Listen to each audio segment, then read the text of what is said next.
Just comply. If you comply, you will not die. I yield. Oh, thank you, Mr. Chair.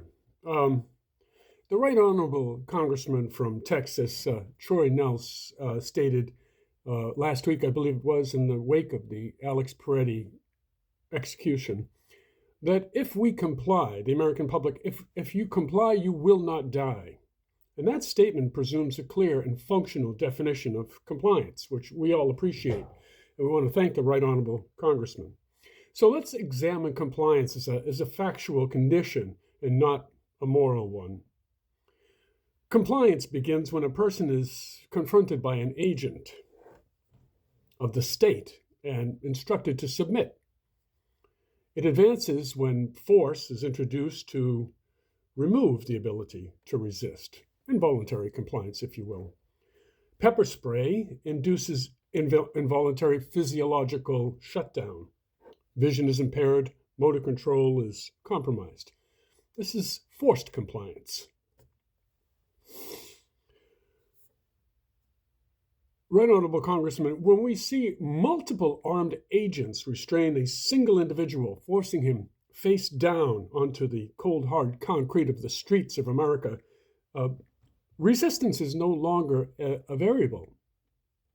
Physics resolves this question. One body cannot overcome six.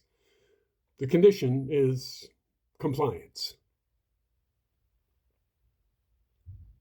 Right Honorable Congressman Troy Nels of Texas, when weapons are removed from the individual, legally permitted, protected Second Amendment weapons, when additional magazines are removed, when mobility is eliminated and restraint is complete, at that point, the individual is no longer choosing whether to comply. Compliance has been achieved, as the Right Honorable Congressman from Texas has stated. So the question raised by the Right Honorable Congressman's statement is not emotional, it is procedural. At what point does compliance begin to count? Is what the American people are asking themselves today.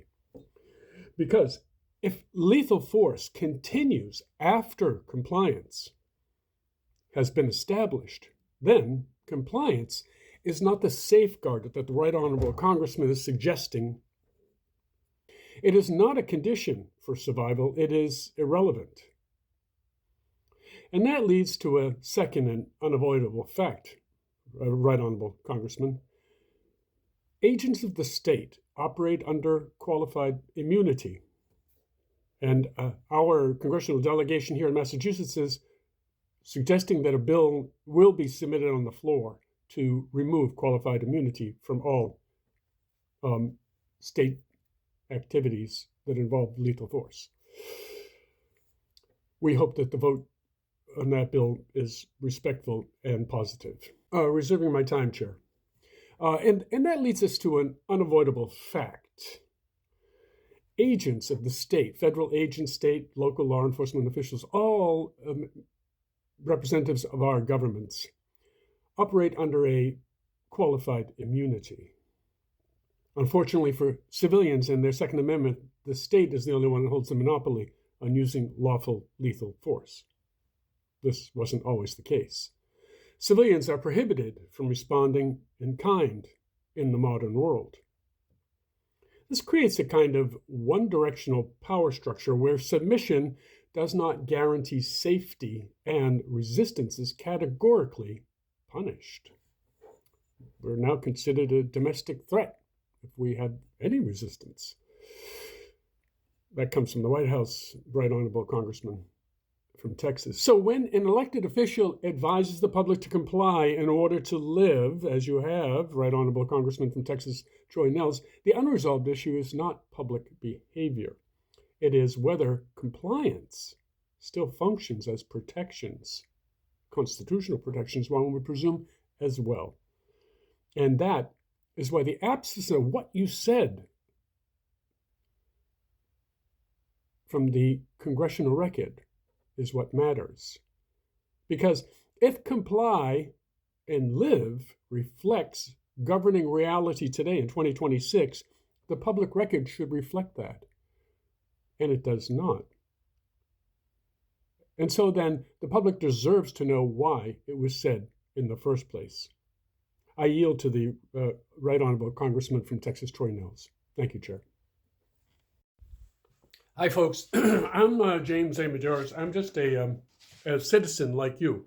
And I noticed this inconsistency, and I wanted to address it. So the only reason I'm using this congressional backdrop, and remarkably, that particular congressman was asleep at his desk, or representative.